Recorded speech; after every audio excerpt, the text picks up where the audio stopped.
जी तमाम देखने सुनने वालों को आंसर का सलामी में सनून कादर मुतलक आपको दुनिया आखिरत की कामरानियां अता करे।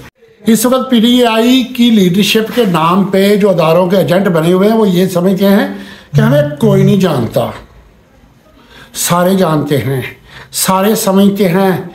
इतने बुद्धू नहीं हैं, कौम को शऊर आ चुका है, नौजवान नस्ल हर एक चीज़ को समझ चुकी है। जो कुछ तुम करते हो क्या समझते हो कि किसी को नहीं पता। खान साहब कुछ पैगाम देते हैं, आगे से कुछ देते हो।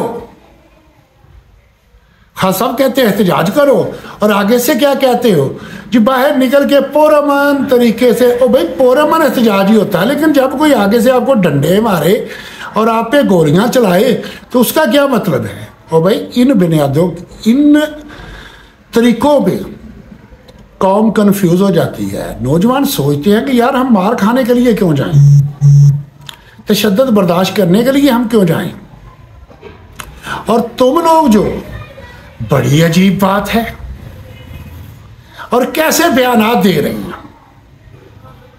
वो ऐसी की तैसी फेर रहे हैं। वो खान साहब पे पाबंदियों पे पाबंदियां लगा रहे हैं और ये आगे से क्या कहते हैं, हम असेंबली के अंदर इसका जवाब देंगे, हम अदालतों में ये इसका जवाब देंगे। मीर कितने सादा हैं, बीमार हुए जिसके सबब उसियत आर के लौंडे से दुआ लेते हैं। और भाई कौन सी अदालतें, कौन सी असेंबली, बड़ी बात है। असेंबली के खिलाफ, असेंबली के बोगस मेंबरान के खिलाफ एहतजाज करना, और करना कहाँ है, उनके सामने। वहां उनका गिराव कर लेना, चार नारे मारने हैं बल्ले बल्ले, और वो भी टॉक शो में कह रहे देखिए जी ये कितना हुस्न है, हाय हाय हाय हाय हाय कुर्बान जाए, ये जमहूरियत का हुस्न देखो। ये हम पे तनकीद करते हुए हमें अच्छा लगता है। कितने शीरी लब थे कि रकीब गालियां खाकर भी बेमजा ना हुआ। अता तारर साहब कल फरमा रहे हैं कि जनाब ये देखो कितनी अच्छी बात है, ये असेंबली में बैठ के जब हम पे तनकीद करते हैं हमें बड़ा अच्छा लगता है। हमें पता है कि तुम्हें क्या अच्छा लगना, टेंशन ना लें, वर्कर जानते हैं। अभी तक ये खां की बात के पाबंद हैं, खां की तरफ से ये तोड़ मोड़ के जो पैगाम दे रहे हैं ना, ये उसे देख रहे हैं, उसे समझ रहे हैं। और जिनको टिकट मिले हैं, मैं सीधे और खुले लफ्जों में कहता हूं, जो बंदा अवाम के वोट का तहफ़्फ़ुज़ नहीं कर सकता उसे कोई हक नहीं पहुंचता नुमाइंदा कहलाने का। इलेक्शन की रात मैंने सारा कुछ बयान कर दिया था, काश के कौम देख लेती। मैं अपने शहर में, मेरे शहर की आज एक सीट गई है। और एक और बात मैं बता देता हूँ, मैं इसी पब्लिक में रहता हूँ। खुरम दस्तगीर जो उनके पौरंग एजेंट थे, 10-10, 20-20 को बुला के ना, एक दिन 2-2 दिन अपने पास रख रहे हैं। नए 45 फार्म तैयार हो रहे हैं, लेडीज भी जा रही हैं, मर्द भी जा रहे हैं, उनके पौरंग एजेंट, वो तैयारी हो रही है। इसी तरह कामों की का सानुला विरक का जो हल्का वहाँ भी तैयारी हो रही है। एक सीट रह जानी है गुजरांवाला से, अहमद चट्ठे वाली। वो इसलिए कि नसार चीमा असली और नस्ली था, वो हकीकी अपने बाप का खून था। उसने साबित किया कि मुझे वोट नहीं मिले, मुझे नई सीट चाहिए। और बाकियों की तैयारी हो रही है। और ये क्यों हो रही है? जब आप लोग बाहर नहीं निकले। और जुलूस कैसा निकलता है, कुर्बान जाऊं, बल्ले बल्ले बल्ले। हमारे गुजरांवाला की सबसे बड़ी ताकत जो थी, असदुल्ला पापा था। वो 10, 20, 30 बंदे साथ रहता है, गली में आ जाता है। और खुदा के बंदो, खुदा के बंदो, इन्हीं शहर की गलियों ने, बाजारों ने नज़ारा किया है। इस बंदा नाचीज ने कई सालों तक चंद दर्जनों के साथ पूरा पूरा शहर ब्लॉक किया है और बड़े बड़े मुतालबे मनवाए हैं। और मेरे भाई, हम बच्चे हैं, हुकूमत माँ बाप होती है। जब तक बच्चा रोता नहीं, माँ दूध नहीं देती। रोने का भी ढंग होता है। दो तरह के बच्चे रोते हैं, एक तरह का रोता तो माँ थप्पड़ मारती है, दूसरी तरह का रोता है तो माँ आगे से चीज़ दे के चुप करवाती है। ज़रा रोने का तरीका देखो, रोने का सलीका सीखो कि कैसे रोना है।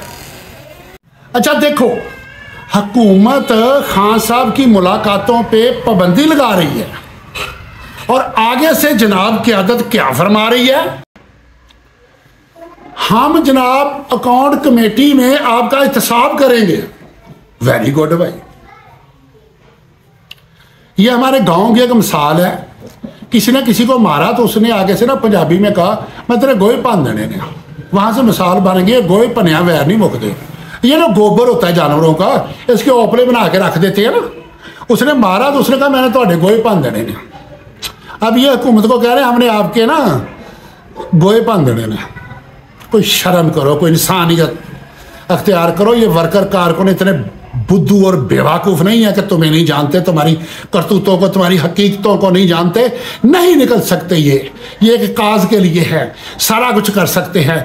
तुम लोगों ने कहा जुल्म का बदला वोट से, अवाम ने वोट दे दिए। वोट की हिफाजत आपने करनी थी।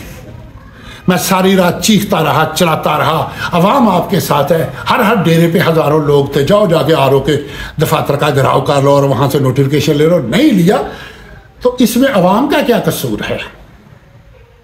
एक और बात मैं करने लगा हूँ, ये जो अब सेनेट के टिकट दिए जा रहे हैं ना, मेरी नज़र में गुजरांवाला से मियाँ तारक इसका ज़बरदस्त मुस्तहिक है। उसने वो साबित कदमी दिखाई है जिसका कोई तसव्वुर नहीं कर सकता। उसने वो कुर्बानी दी है, करोड़ों नहीं अरबों का नुकसान करवाया। अभी तक उसके सारे बिजनेस बंद हैं, उसका सारा कुछ तबाह बर्बाद कर दिया गया। उसे बहुत लालच दिए गए, वो किसी लालच में नहीं आया, उसने हर नुकसान बर्दाश्त किया। लेकिन फिर वही बंदरबार। ये जुल्फी बुखारी क्या है, क्या करतूत है इसका। मैं जब हुकूमत पे एतराज़ करता हूँ, मैं जब हुकूमत पे तनकीद करता हूँ कि ऐसे बंदों को टिकट मत दो जिन पे मसलक का लेबल हो, जो मसल की बुनियादों पे काम करने वाले हों। जुल्फी बुखारी और ज़ैदी इनके करतूत देख नहीं चुके पहले। फातिमीन और ज़ैनबीन के लश्कर जो ट्रेनिंग हासिल करके ईरान से आए थे, यही जुल्फी बुखारी उनको गैर कानूनी तौर पे बॉर्डर क्रॉस करने वाला था, जो कोवर लेके आए थे यहाँ पे। और खुदा का खौफ करो, इमरान खान ने तमाम मसालक को, जितने नजरियाती इख्तलाफात थे, लड़ाई झगड़े थे, खुले लफ्जों में कहता हूं अहले तशीह और सिपा साहबा वालों को भी एक झंडे के नीचे इकट्ठा कर लिया था। सुन्नी बरेलवी अहले हदीस शिया सारे झगड़े खत्म करके वो एक परचम के नीचे ले आया था। लेकिन क्या वजह थी, वो इंसाफ की बुनियाद पे लेके आया था, वो हक की बुनियाद पे लेके आया था। वो किसी भी ऐसे बंदे को आगे नहीं ला रहा था जो बंदा मसल की बुनियादों पे काम करता हो या एक मसल को प्रमोट करने की कोशिश करता हो। तो बात ये है कि अब मुझे समझ आनी शुरू हुई है। हम लोग अदारों को कहते रहे कि तुम झूठ बोलते हो। मेरी बहस और तकरार होती थी उनसे, और मेरे भाई जब मैं वीडियो बनाता हूँ तो मुझे बुलाते थे, मेरे साथ दलाल से बात होती थी, तो तब मुझे वो कहते थे कि यार तुम कुछ नहीं कर सकते, एक दिन हमने कामयाब होना। तो मैं दलाल आगे से देता था, वो मुस्कुरा देते थे। उनकी मुस्कुराहट आज मुझे समझ आ रही है तुम्हारियाँ बगैरतियाँ देख के। और ये तुम्हारी बगैरतियाँ वर्कर कारकुन इस तरह से निकालेंगे, तुम्हारे नस्लों को इबरत का निशान बना देंगे। ये याद रखना है। सिर्फ थोड़े से वक्त का इंतज़ार है, थोड़ा सा वक़्त और चाहिए। इन्होंने ईया का नाबुदु व ईया का नस्ताईन पे अमल किया है। खान साहब ने एक और आयत भी बताई है, तामरून बिल मारूफ व नही अनिल मुनकर। ये भी खान साहब ने बताई थी कि नेकी का हुक्म देना और बुराई को रोकना। और बुराई को कैसे रोकना, जैसे साहबा ने रोका था कि इसकी तरफ इनको आने दो। मैं अदारों को भी कहता हूँ, इससे पहले कि ये इस तरफ आ जाए, खुदारा ये काम रोक दो। ये चंद ऊपर से एजेंट खरीद के, अंग्रेज़ों ने भी बड़े एजेंट खरीदे थे, बिलाखिर उनको यहाँ से पसपा होकर जाना पड़ा था। लेकिन आपने तो कहीं नहीं जाना, आप तो हमारे अपने हो। चीफ जस्टिस भी नज़र नहीं आते, retired chief of army staff भी नहीं नज़र आते। ये बड़े बड़े लोग हैं, यहाँ हमें नज़र नहीं आते। जो नैब के सरबराह होते हैं, जो इलेक्शन कमिश्नर होते हैं, उनकी तैनाती के दौरान ही उनको दूसरे मुल्क जो हैं नेशनैलिटी दे देते हैं। तो इससे साफ जाहिर है कि इनको एजेंडा वही देते हैं जिस पे ये चल के यहाँ काम कर रहे होते हैं। कोई जून उस तारा संभाल रखना, मेरे अंधेरों की फिक्र छोड़ो, बस अपने घर का ख्याल रखो।